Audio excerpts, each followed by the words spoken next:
Welcome to the latest edition of Circling the Bases. I'm DJ Short, and with me here once again is Scott Pianowski from Yahoo. Thanks to those of you checking out the show on Twitch this afternoon. Really appreciate it. And for those of you listening in podcast form or watching later on YouTube, we're recording on Wednesday afternoon. A lot of day baseball today, which is always fun. I believe there's 5 afternoon games today. That's always good. And of course, Wednesday means that's Waiver Wire Wednesday. So we'll each make some recommendations. Shallow leagues, deep leagues, we'll try to look out for all you guys. We also have some fun trivia later on in the show. So should be a lot of fun. Welcome in here, Scott. How's it going?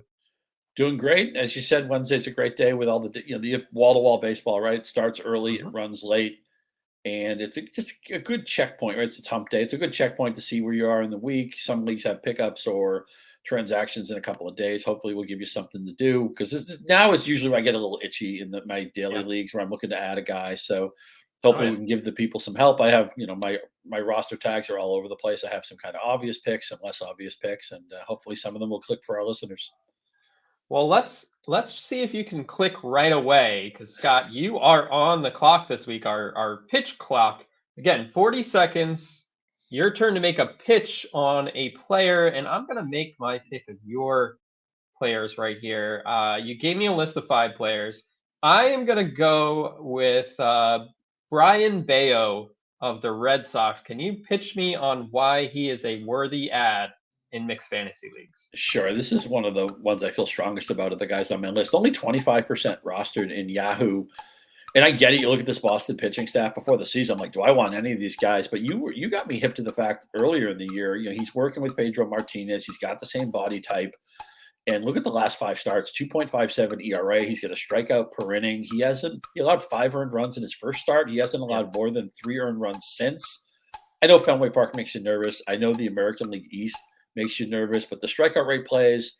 The Red Sox offense will support him, and maybe you don't start him against the absolute extreme matchups, but Bello should be rostered in 50 or 60% of Yahoo leagues.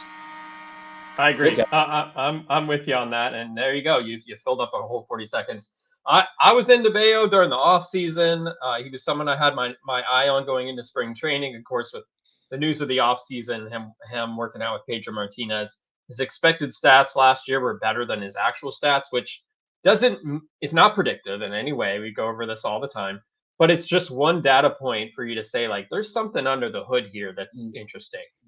So of course he got hurt, got off to a slower start because of that. Was behind some of the other pitchers, which I thought was actually a plus in fantasy leagues, because if he was healthy coming out of the gate, he probably would have been rostered everywhere. So taking off now, I think he should be rostered as well. I wonder about how many innings he's going to throw, that sort of stuff. But for now, I think he is a worthy add.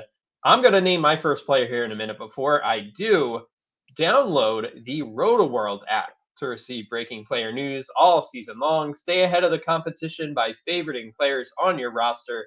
Get the latest injury updates, player news, and much more delivered right to your phone. It's available in your app store today. It will make you a better fantasy player for sure, especially when it comes to players we're talking about today, players to pick up. So my first player is Michael Conforto, available in 64% of Yahoo leagues. Conforto, of course, missed last year after shoulder surgery. Started off very slow this season, but he's really heated up recently. Conforto is hitting .333 with 6 home runs, 14 RBIs, 10 runs scored over his last 12 games. And it's one thing to throw out a player who is hot. Like, anybody can do that. But we know what Conforto is capable of doing. He has that track record. He has that history. Getting further removed from the surgery. Makes sense that he would need a little bit of time to shake the rust against Major League pitching after having a whole year off. So he's capable of being a middle-of-the-order bat who can deliver 25, 30 home runs, 90 RBIs, something like that. And for him to be out there in this many leagues, I don't understand it, but he should be rostered. Agree. Fell in love with him when he was on the Mets, as I'm sure you did. I thought, it's funny. He kind of reminds me, maybe the upside isn't as great, but his career trajectory reminds me a little bit of David Wright, where David Wright came up and he was immediately the face of the Mets. And again, Conforto might be maybe a half a level below Wright, but looked like a future star, made an all-star team, hit for power, hit for average, just looked like a foundational guy. And then the injuries piled up. He didn't even play last year. All I've been looking for with Conforto is just a ray of light, the idea that, okay, he's finally healthy, he's finally getting comfortable, because you never know when that is going to click again. And Right. you're worried that maybe it wasn't going to. This is a case of certainly have some recency bias here. I think you have to kick the tires on Conforto anywhere he's available, even in shallow mixed leagues, because he's got the potential, I think, to be a top 30 outfielder. Another thing on Conforto, by the way. So, month of April, his strikeout rate was 33%. So far in May, it's 20.3%, which is much more in line with what he did when he was on the Mets. He has patience. He has power. Hits from the left side. I mean, there's a lot going in his favor, and the Giants need his bat too. He's going to be in there every day. For sure. I totally endorse the Conforto pickup. My next call is going to be a player I've been mentioning a lot, so I apologize for regular listeners. You've already heard us talk about Mickey Moniak. You know, he was the first overall pick of his draft class. I want to mention him in part just because his stat page is just so crazy fun right now. I mean, he's hitting 419. He's got 4 homers. He's got 2 steals. His BABIP is like 970. I mean, it's not quite that high, but it's really, really high. He's walking almost never, striking out a bunch. But here's the thing. He's got category juice. He's got power. He's got speed. And even though he hasn't necessarily percolated to a full-time job, and sometimes they'll even let him play. He hits a home run yesterday, and then they pinch hit for him anyway because the lefty came into the game. But when he does play, he's hitting leadoff, and that's obviously in Anaheim where you want to be. You want to be in front of Ohtani. You want to be in front of Trout. I think at the end of the year, I could easily see this guy having like 18, 20 home runs, double-digit steals, maybe a playable average, even if the strikeout walk numbers don't look that good. And we love post-hype guys. This is a player who the Phillies just decided, they gave him like a cup of coffee in the majors. Said, okay, this guy can't play. They basically gave him up in the Syndergaard trade. I love chasing past pedigree, and I think the Angels, who don't have the deepest lineup anyway, I think they're eventually going to realize that Moniak needs everyday playing time, or if nothing else, the strong side of a platoon, which he's kind of in right now. 19% rostered in Yahoo. He feels like somebody who should be around 50% to me. Yeah, ride the hot hand, see what happens. I think the best case is strong side of a platoon. I believe he has 1 hit in the majors against left-handed pitching with a strikeout rate over 50% against southpaw. So that's going to be tough. But I mean, the player that's being hurt the most by Moniak's rise here in recent days is Taylor Ward. Like, his stock is totally crashed. Will be worth watching where this goes. But you can't blame the Angels for riding the hot hand. And Moniak, he's hitting the ball in the air a ton. His fly ball rate is 60%. So he's hitting the ball hard too. Like, he has barrels. He's a hard hit percentage is good. Average exit velocity is 91 miles per hour. So you're hitting the ball in the air and you're hitting it hard. That's usually a good thing. So I think at least for now, keep expectations in check as far as everyday playing time. But I mean, he has everything you want in a pickup, getting that volume in front of those guys, like you mentioned. Speaking of volume, Jurickson Profar is my next pick. Roster in just 11% of Yahoo leagues.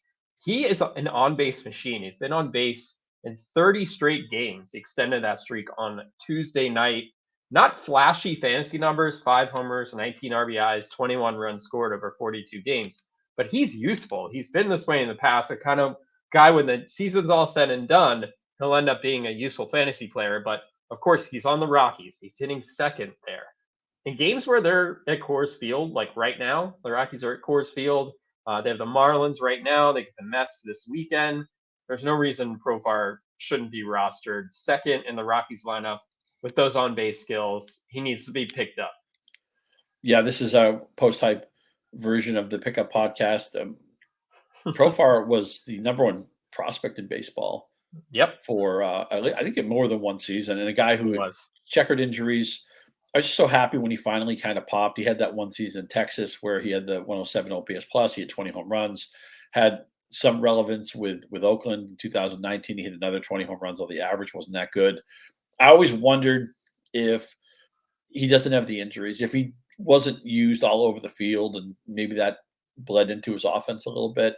He obviously, it's too late in the game to expect him to ever become a star, but if nothing else, we're talking in a lot of leagues, you're going to play the schedule. At Moniak, as I mentioned earlier, we talk about strong side of the platoon. Lamont Wade is, who we've mentioned in previous podcasts.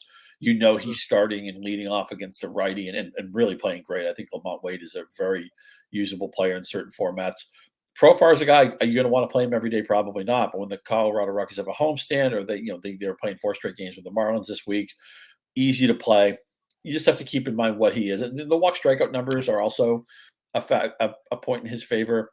I don't know, I've always had a soft spot for Profar. I've always felt like he could maybe be a better than average bona fide major leaguer. And some years he's done that. Maybe this year in Colorado, he'll do that as well. Yep.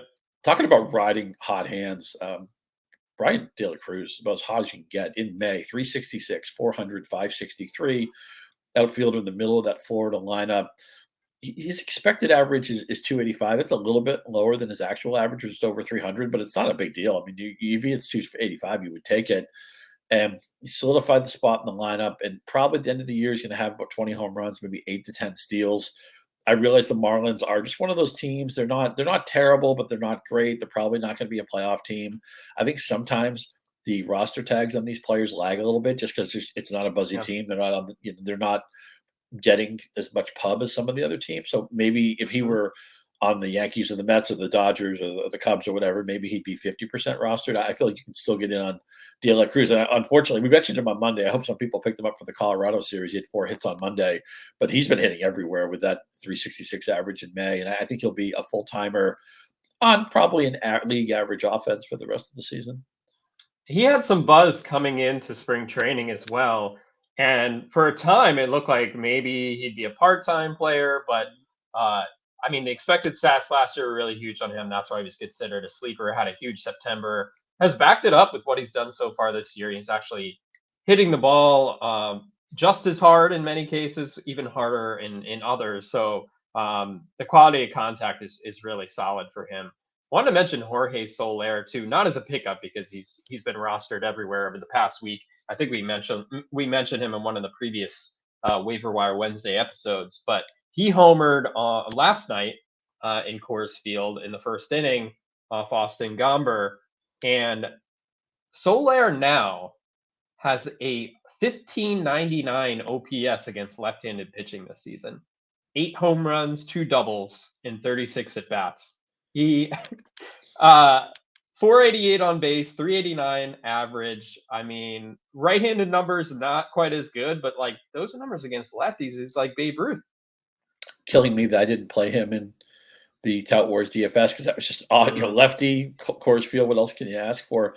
Jorge Soler, I realized the 2019 season is hard to reconcile. They had the happy fun ball, but he led the American League in home runs with 48. He's got 13 this year with Miami. I would give him a puncher's chance to lead the National League in home runs. I think that's actually in play.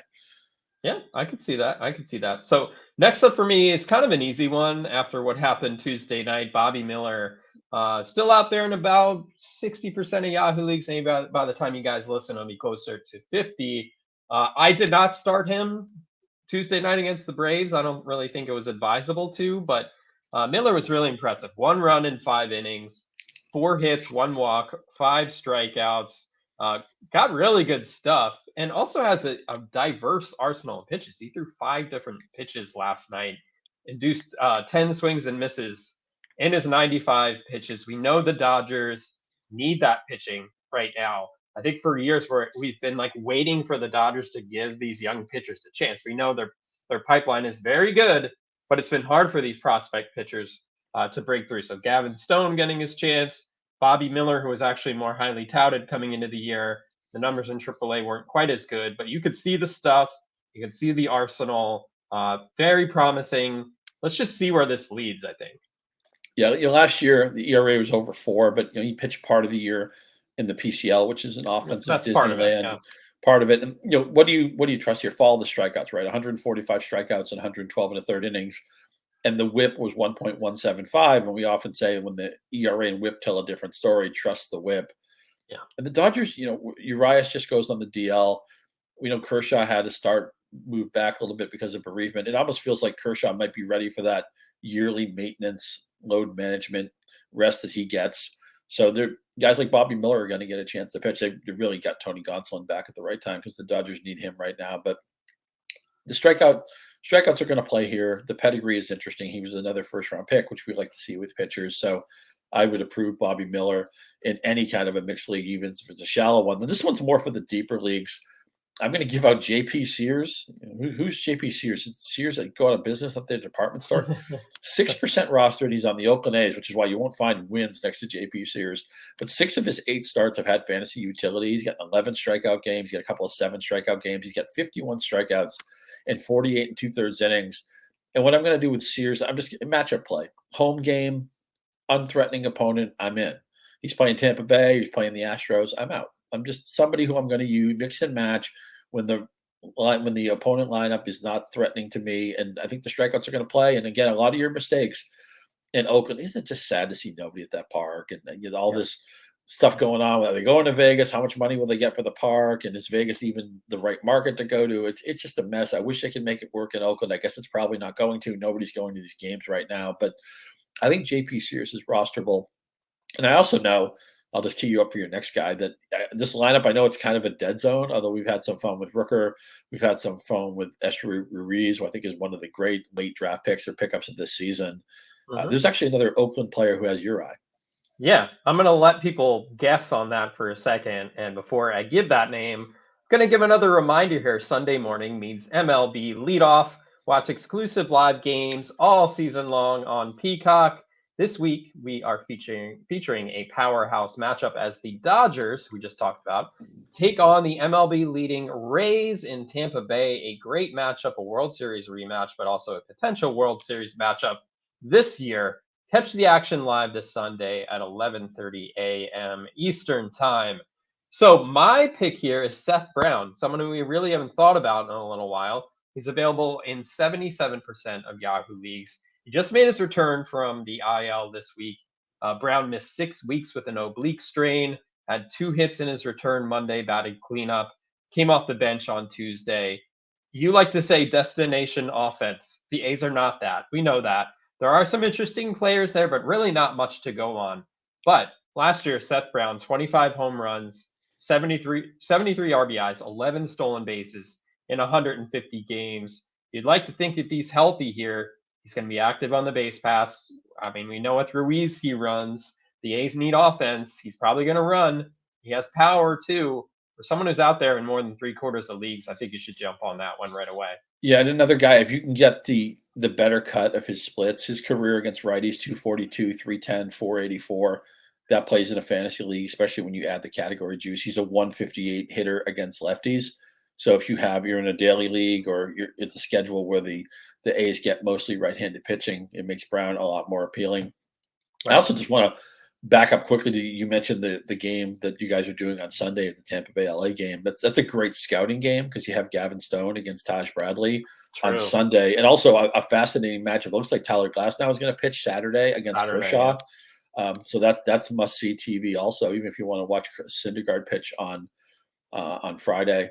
That's interesting as well. So, and as you said, that could be a rematch of a World Series that we've seen before. I'm a Seth Brown sympathizer, and I hope that maybe things have kind of gone south a little bit with Rooker of late. I hope he's not turning into a pumpkin because he hasn't hit much in May. Although, again, he did have a pass pedigree that is interesting to me. You mentioned Michael Conforto earlier of the Giants. Give you another Giants pickup. It's not anywhere near as sexy as Conforto, but Blake Sabol, only 5% rostered in Yahoo. He's sitting on a 286, 352, 490 / 5 home runs. We know the Giants have had some catching injuries, but what really interests me with Sabol is that he's getting that non-catcher work, right? He's got 11, I think, games in left field. He's picked up a DH start this week.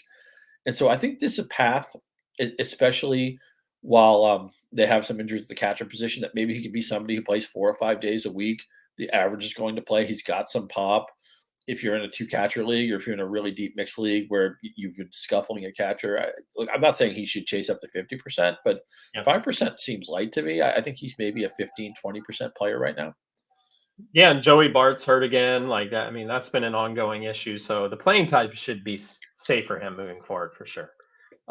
So one name I wanted to mention that I don't think a lot of people have paid attention to so far this year is Dauri Moreta. Now, if you haven't heard that name before, he is a reliever on the Pirates. He was on the Reds last year and did not pitch well, had a 5.40 ERA in 35 appearances, was traded to the Pirates during the offseason in the Kevin Newman trade. Newman's been playing some middle infield for the Reds this year, now more in a backup role. But Moreta's really thrived here with the Pirates. 2.14 ERA in 19 appearances, 31 strikeouts, does have 12 walks in 21 innings. So what's the difference here? What is making Moreta more effective? He has really leaned into his slider usage. That was more of his second pitch last year. Now he's throwing it predominantly. He threw his slider last year 24% of the time. This year, he's throwing it 54.9% of the time, and he has a 49.4% whiff percentage on that pitch when batters swing against it. So dominating with that pitch. We'll see where it's headed. Like maybe teams will adjust to him eventually, but really good stuff. The slider is nasty. And I think the Pirates are a team worth watching here. Obviously, their closer, David Bednar, could be attractive to a contender as we get to the deadline. Does Moreta move up in the pecking order in that bullpen? Does he become a potential closer? Maybe. But in the short term, I think he can deliver value even without saves, just looking at the strikeout percentage. So among relievers with at least 20 innings pitched this season, Felix Bautista is number 1. Brayan Bello with the Astros is number 2. Matt Brash with the Mariners is number 3. Moreta is number 4. So he's delivering those strikeouts every night right now. Rostered in just 1% of Yahoo leagues. I think he's worth a pickup, at least in some deeper formats and maybe some shallow ones too. I love it. If you look at what he's done in his last 8 appearances, 15, we talk about the control can be a little bit iffy with this guy. 15 strikeouts, no walks in his last 8 appearances. And he commonly will work more than an inning. He sometimes will work, 5, 6, 7 batters. So he only has 1 win and 1 save right now. I think he's been a little bit unlucky with that. I think when you get that kind of use, high leverage use, it's going to lead to more wins. We talk about the Pirates being a legitimate contender in a weak division. I can see Moreta at the end of the season easily having maybe, 5 to 7 wins. Good strikeout rate, really good strikeout rate. He seems like he's getting the control in line of late. So, and he's mentioned 1% roster in Yahoo. Walk strikeout rate is everything for relief pitchers, and you can't beat 0 walks and 15 strikeouts over the last couple of weeks. And I think wins are going to come, and who knows, maybe there's even some save upside as well. I've already gone through my 5 guys, but I'm just going to give you a bonus pickup, a player who doesn't make any sense to me. And maybe, I don't know, maybe there's like a glitch in the system. Is Paul DeJong really 31% rostered? He's at 291 with 8 homers, 3 steals. He's hit 4 homers in the last week, and he's marked his territory as a regular in this Cardinals lineup. We've been saying all year, where's the Cardinals voodoo? It's kind of coming back. I can kind of see the Cardinals getting back into this NL Central race at Park as nobody's running away from them. And I always feel like the Cardinals their offense always has more viable pieces than it has lineup spots. So a lot of times it's musical chairs, who's going to place in the lineup, who doesn't.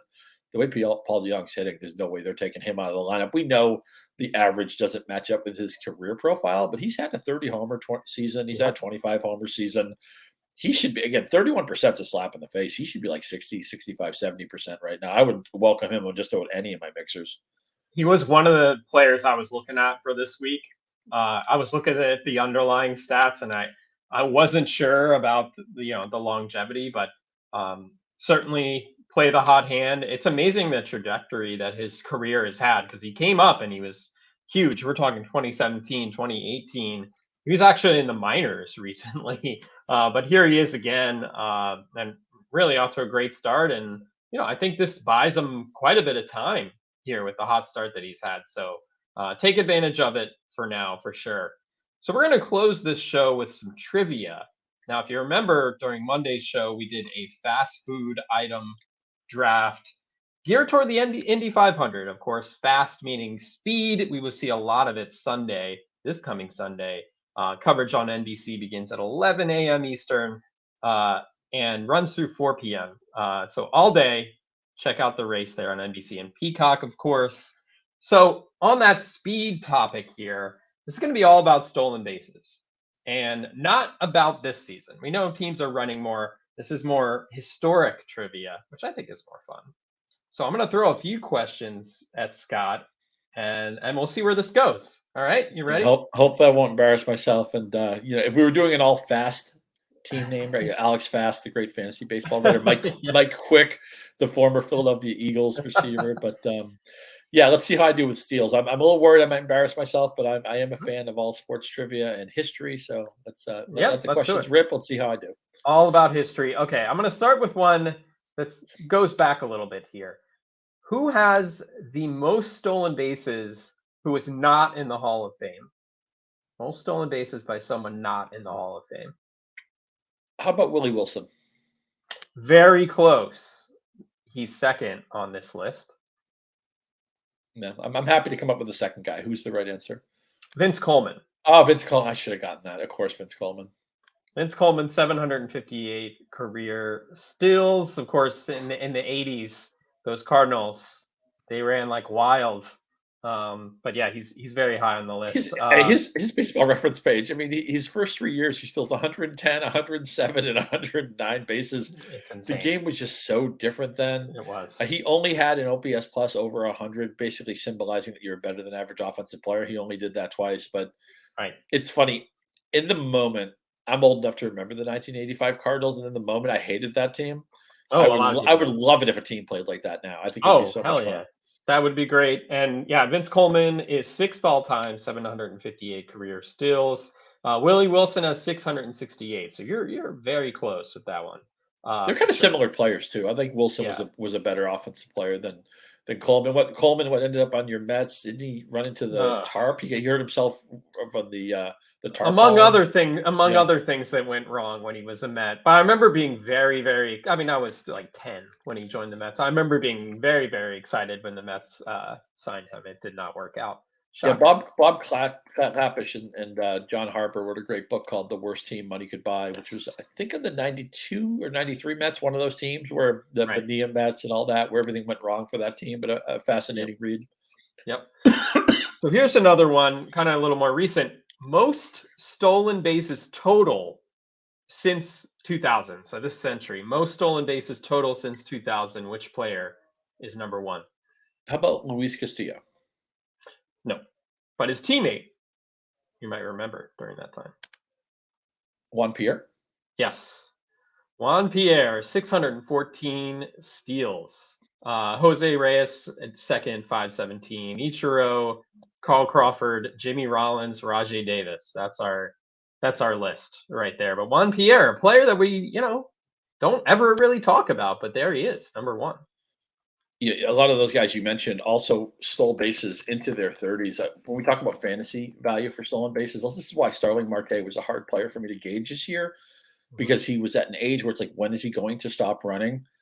And you have a guy like Rajay Davis who he stole a league leading 43 bases for the Indians back when they were the Indians in 2016. Ironically enough, the funny thing about Davis is the one thing I'll always remember him for is hitting that World Series home run against the Cubs that year. But he's a player who aged really well. Yeah, I mean, he stole at a very high percentage too. That year where he led the league, he was 43 out of 49. So it wasn't like he was padding the stats and getting caught a bunch of times. Just one of those really underrated players. Not always the greatest hitter. Again, he only had an OPS plus over 100 3 times, but had a lot of fantasy utility. It was on a lot of, I'm sure, fantasy championship teams through the years. Speaking of underrated, that is my hint for this next question. Okay. Who has the most stolen bases total in the postseason? Most playoff stolen bases. Well, because you said underrated, I normally wouldn't have guessed him, but I'm going to guess Bernie Williams. Nope, it is not Bernie Williams. Well, because I know Bernie Williams played in a million playoff games. Right. I mean, you would think. You would think, yeah. It's going to be somebody. It's going to be a modern player, right? Somebody who's I'm guessing. Well, I don't know. Could it be Maury Wills? Maybe I probably did play enough playoff games though. It is Kenny Lofton. Yeah, I should have gotten that. Kenny Lofton.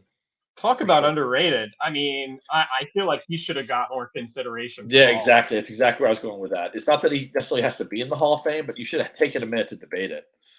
Yeah, without a doubt. 299 career hitter, 622 career stolen bases during regular season play. But in the postseason, 34 stolen bases. And led the league in steals 5 straight seasons. I remember the founding fathers of Rotisserie Baseball used to put out an annual book that my friends and I would buy, and they would have little player profiles. And it said when Kenny Lofton was still an unheralded player, I think that first year he broke in with Cleveland, it said, "How fast is Kenny Lofton? He just stole a base as you read this." And we all thought at the time it was funny, but yeah, Kenny Lofton, a basketball player at the University of Arizona, right?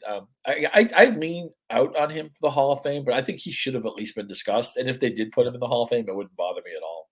Right. Next up here, it's kind of I don't know if it's a trick question or not, but who leads the Yankees all time in stolen bases? Well, it's tough because you think of them as like power hitting. They do. They have the stars, and this is probably wrong. I'm just going to guess Derek Jeter, only because he played forever for one team, and maybe he just accumulated his way to that. It is Derek Jeter. Okay. Which I didn't know, but before researching this, like it makes sense as a guess because he played in the longevity. That's all in the compiling. That's all. Yeah. I don't know if Derek Jeter, his high was probably 30 or 35, maybe something like that. I don't know off the top of my head, but that sounds right. I bet he had a couple of those for sure. Let's see. So 32, 34, in the 30s, 4 different times. Yeah. So there you go. But a lot of 15 plus, and over time, that certainly adds up. But I found that somewhat surprising, but it is also logical. But who's second all time for the Yankees? Mickey Mantle? Nope, it's Ricky Henderson. He wasn't there very long, but 3 seasons of Ricky Henderson in the 80s. I'm glad we couldn't do a stolen base segment without talking about Ricky Henderson, who is not only unquestionably the best leadoff hitter of all time, but I know this is kind of a silly tag to put on somebody, but I think he's the most underrated great player of all time. Everybody knows Ricky's great, but he should have been look at the 1985 stats. Don Mattingly was fantastic. I'm not here to besmirch Don Mattingly, who was Joe Sheehan's favorite player growing up, and Joe Sheehan's one of my good friend of mine and one of my favorite baseball writers. And I think even Joe would admit that Henderson's 1985 season was more valuable. But back then, the writers were just in love with the RBIs. Henderson could have Henderson should have been the MVP in 1981 when they gave it to Raleigh Fingers, a great reliever. He had a 1.04 ERA or whatever, but in a very weird strike season. That's near and dear to my heart because I really think that Henderson and Dwight Evans were having a great MVP duel, and I don't know why they gave it to a relief pitcher as great as Raleigh Fingers is. I think a very worthy Hall of Famer, but relief pitchers should never win major awards. I would never give the MVP to Dennis Eckersley or Raleigh Fingers or Willie Hernandez, guys like that. It probably should have been Alan Trammell's MVP, but that's one day I'm going to write a book about all the MVP injustices. Like, how did Willie Mays only win 2 MVPs? He could have won 11. Which is crazy. But Ricky Henderson, man, was so good. I love Ricky Henderson. I love everything about Ricky. I love the stories that are true. I love the stories that are apocryphal. The John Olerud story where it's not true, but I love it. And I love it. And I think I've even mentioned on this podcast before. I love that story. I think it's true. I don't even know what team he was on because one of the questions you could ask me is name every team Ricky Henderson played for, and I'm sure I wouldn't get all of them. Like I'd forget the Padres or the Red Sox or something. But he was on a team that were voting for playoff shares. And every person who got mentioned, Henderson was screaming out, full share, full share, full share. You can change this guy's life. He just wanted to spread the money around. And I just think that says a lot to who Ricky Henderson is. And a player who was really good. You talk about some guys don't run late in their careers. Ricky Henderson was still a very good base runner into his 30s and even 40-year-old. He had a couple of fantasy viable seasons in his 40s. Yeah, for the 99 Mets, I remember being so excited when Henderson joined the Mets in 1999. He stole 37 bases. He hit 315 and the 889 OPS. He was a stud on that team. Didn't turn out so well in the end, but that was so much fun for me personally. Who grew up a huge Henderson fan. Ricky played for 9 teams, and I'll leave this for the listener to do on their own. You can go to Baseball Reference. Played for 9 teams. 5 different teams. He played 1 season each, and it's just easy to forget all of them. I guess one of them I'd remember because there was some playoff juice with the Blue Jays run, but the other 4 teams are all very easy to forget. In fact, 2 of them I just don't remember. Do you remember what team he ended his career with? Is it the Red Sox? He was on the Red Sox in 2002, and then he played 30 games with a West Coast team in 2003 before hanging up. Either the Angels or the Dodgers, probably. Yeah, it was the Dodgers, yeah. He also played for the according to this, he played for the Angels. I don't remember that at all. 1997, 32 games. Ricky was also often traded in the middle of seasons. He was. He had a lot of combined seasons. You know, the Oakland traded him to Toronto. He had that season with the Padres and the A's. He had the season with the Padres and the Angels. A couple of tours of duty in New York. But Ricky Henderson's awesome, man. I don't hold this against him. I mean, some players get traded around the league like Barry Bonds because Bobby Bonds, Barry Bonds' father, because nobody really knew what to do with Bobby Bonds. He struck out a lot. He hit a lot of home runs. He stole a lot of bases. Right. These people thought he was going to be a superstar. He was a really good player, but he was kind of an odd superstar. Bobby Bonds is a fascinating player.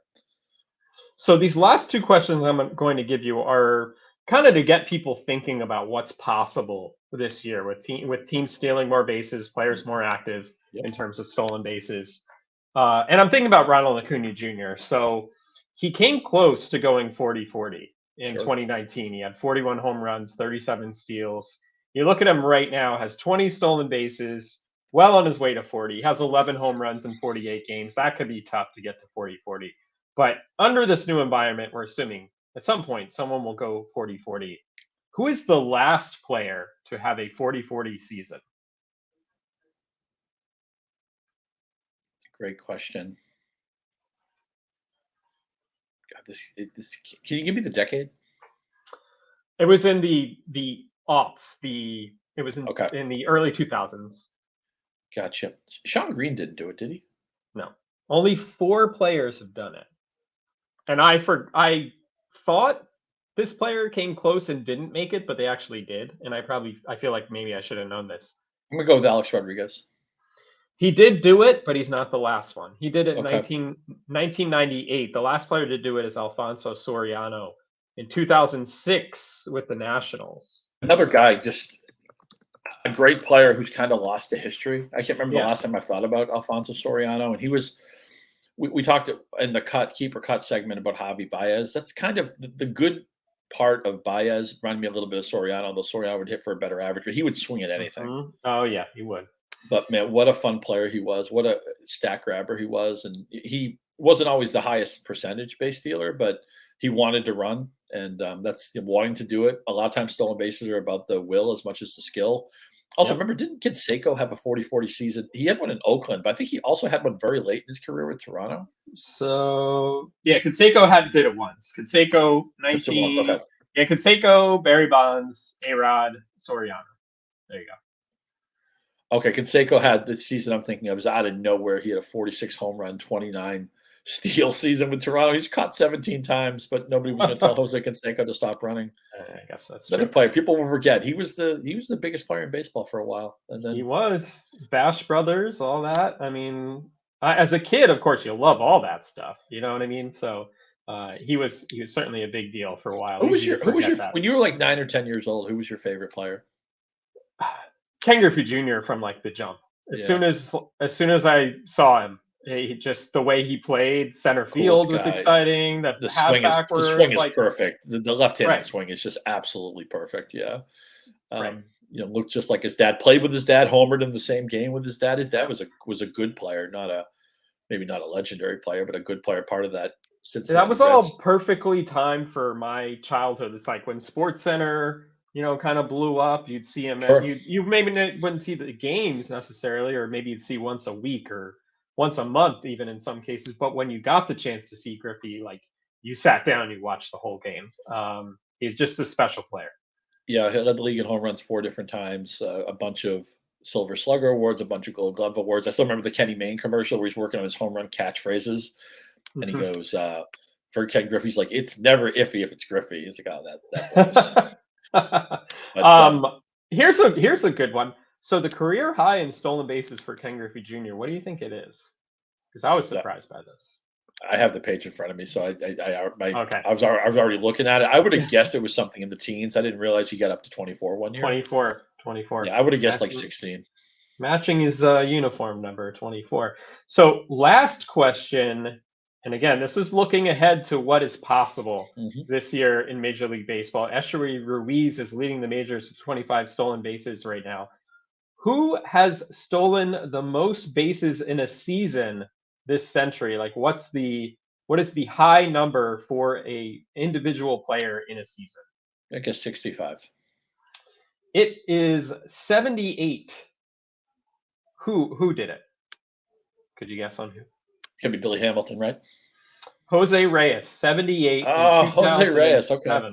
Yep. And then Ellsbury had 70 in 2009. Ellsbury had 70 stolen bases. Oh, man. Yeah. Scott Pianowski had 70 in 2004. Juan Pierre had 68 in 2010. Willie Tavares, I have not thought about him in a while.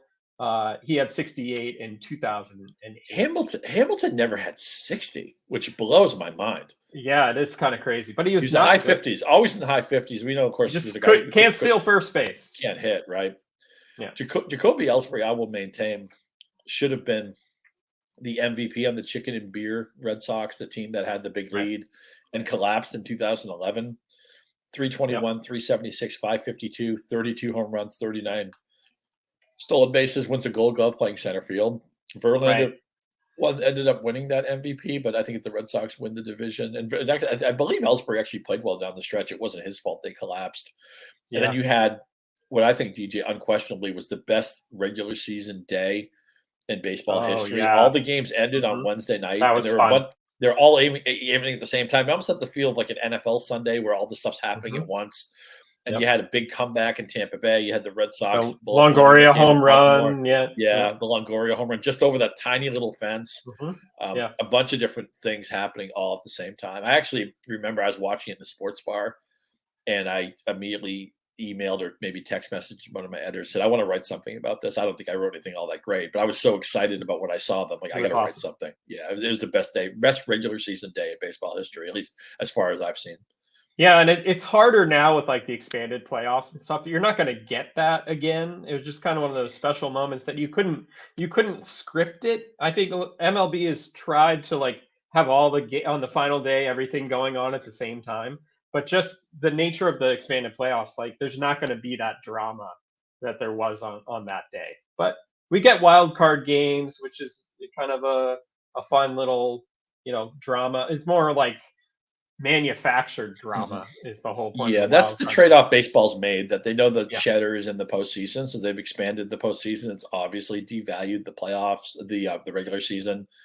And unfortunately, I don't think that toothpaste is ever going back in the tube because there's just so much money to be made and it's so good for TV. But I wish the regular season had a little bit more juice. And we've talked a little bit on previous shows. I mean, look what's happening in the NBA and the NHL playoffs where the regular season doesn't mean as much anymore. There's two ways to look at it. The playoffs are tournaments, right? The playoffs do not determine who the best team is. It determines who wins the tournament. And I guess everybody has to decide what a regular season. The Bruins just had this legendary regular season in the NHL. They get eliminated in the first round. So what is this? And they better not hang any kind of a banner of like, oh, we set this record or that record. I don't care about that. But still a special season. Yeah, I mean, there's a certain pride to having a great regular season. The Mets and the Braves last year. I mean, those are two amazing teams. The Braves won the division, but in the end, it didn't matter. You know what I mean? Like, to me, I think the regular season, it's weird to say it, but it's like, it's more about the individual accomplishments to me. It's like, hey, like Aaron Judge can go out there and have a historic year. Like that lives forever. Maybe not the season that the Yankees will, but Aaron Judge's individual season will. Don't you miss things like the 1993 NL West pennant race where the Braves won 104 games? The Giants won 103, didn't make the playoffs. Remember the Braves traded for Fred McGriff in the middle of the season.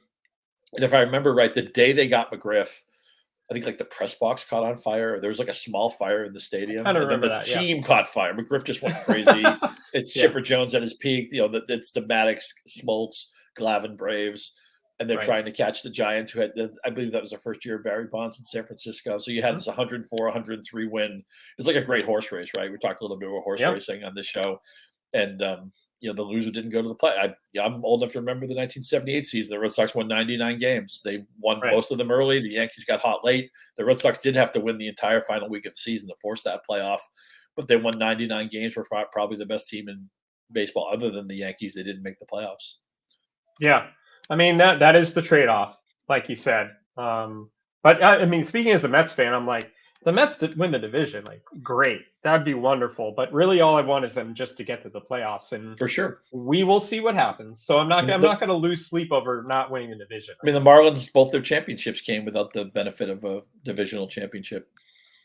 Yeah, and the Phillies made the World Series last year, and they were a wild card team that was basically dead in September. You know, like if you hit at the right time and you have these star core players, you have a dominant 1-2 in your rotation. Like anything, just get the tournament. Just get the tournament. You get a puncher's chance. Yeah, exactly. So very fun. It was nice to take a look back at always fun to do some trivia and think about history, and that's what makes us love baseball. For sure. I'll give myself a C- on the trivia. I should have done a lot better. The only thing I allowed myself to do is I did a Sporkle of the top 100 base stealers of all time. And I learned how lacking I am in like the old time baseball history. I did pretty well. I know. 70s, 80s, 90s, O's, and then the 10s I did pretty well. But there's a lot of guys before that I don't know. Far before my time. I just don't know a lot of these guys. Some of these guys I've never even heard of, but it was fun. I also thought you might ask about percentage base stealing, which I think Tim Raines is the all-time leading percentage base stealer, or he's really close anyway. Carlos Beltran is close to that too. Beltran, yeah, okay. Beltran's up there. Byron Buxton is very, very efficient base stealer. I don't know if he's has enough stolen bases to qualify. I don't know if he's been healthy enough, but his career percentage is very high as well, if I remember correctly. But yeah, for a while I think Beltran had the record. I love guys who have season like right now. Goldschmidt's on a run where the last 4 years he hasn't been caught. He's stolen 27 bases in a row. Paul Molitor, very late in his career, one of my all-time favorite players, stole 20 for 20 when I think he was like 39 or 40. Just like he knew a base was there, he'd just take it. We always talk about Keith Hernandez says everybody could steal 10 to 15 bases if they wanted to. They're just giving them to you, especially this year. Were you a good base stealer? I'm very fast. So as a kid, that was my key attribute. Not as much with the power, but with the speed. See, I've never been fast, but I stole a lot of bases because I would just dare the catcher to make an accurate throw, and usually at that at the levels I played, because it's not like I was a college baseball player or anything, but when I was 11 or 12, most teams didn't have a good catcher, so no, even a guy like me could steal bases. Automatic. So Byron Buxton has the all-time lead right now. In stolen base success rate. And he's sitting on it because he's not running anymore. Yeah, 89.1% for his career. Alexi Casilla second, Miles Straw, Chase Utley. That's the one I forgot. He did break Carlos Beltran's record for a while toward the end of his career. But yeah, right now it's Byron Buxton all time. Not a surprise that teams aren't going to run if you're not successful. So a lot of the leaderboard at this point is more modern. I know we're probably over on time, but I'll wrap it up with two things. One, I want to be fair to Buxton. He actually has 5 stolen bases this year, so he hasn't completely shut that down. Although the Twins are the team that runs the least. We talked about guys who deserve a Hall of Fame case. Chase Utley, I think, is due to come up this year. Yeah, and it's just interesting that Jimmy Rollins won an MVP there, and Ryan Howard, I think, won an MVP or two there. But I think a lot of people always thought that Chase Utley was the best player on that team and the best player in that infield. I think he's a Hall of Famer. I'm afraid he might get the Lou Whitaker treatment. Lou Whitaker's a crime, by the way. Lou Whitaker absolutely should be in the Hall of Fame. I think Chase Utley deserves it. I'm very curious to see how the committee handles his case. I think it's going to be close. The disadvantage I always thought for Howard and Utley is especially Howard, he came up late, so we didn't get the early to mid 20s. So the longevity of these guys at their peak was a lot smaller. Utley from 2005 to 2009-ish, before his knee injury type stuff, he's one of the best players in baseball. After that, he was still productive, but not quite the same. So it's going to be a fascinating debate. No doubt about that. It usually is with second baseman. It's usually and Utley's stolen base logs are just gorgeous. 23 for 23, 14 for 14, 11 crazy. For 12. That just tells you what a smart player he was. He reminded me a lot of Paul Molitor, even though one of them was a lefty and one of them was a righty. I promise I'll close with this. Ryan Howard. I always wonder, was the character Ryan Howard of The Office named after Ryan Howard? At that point, the farmhand remember Scranton was their farm affiliate. Yeah. I always wondered if Ryan Howard character named after Ryan Howard. And also remember Michael Scott, his middle name is Gary. Gary Scott was a a flamed out Cubs farmhand in like the 1980s. So I think they're winking at us. Michael Schur is part of the. I know that's what I was gonna say. Yeah. Maybe, and you can watch The Office on Peacock. So it all there you go. Watch The Office on Peacock, especially for the Ryan Howard episodes. Who's your favorite non-Carell character on The Office? Oh, that's a great. That'd be question. a fun draft. That'd be a fun draft. The Office character. Maybe we should save that. Save it, dear listener. You can shout out the right answer, and maybe we'll revisit this on a different. Let's episode save it. We need drafts. We need drafts. So we will save that. Watch The Office on Peacock. Study up, and we will come back, resume at another time. Very good stuff, Scott. Thanks so much. Remember to subscribe to Circling the Bases wherever you get your podcasts. And if you're listening on Apple Podcasts, be sure to rate and review if you like what you're hearing. Also, follow us on Twitter. Scott is at Scott Pianowski, at Scott_Pianowski on Twitter. I'm at DJ Short. Take care, everyone.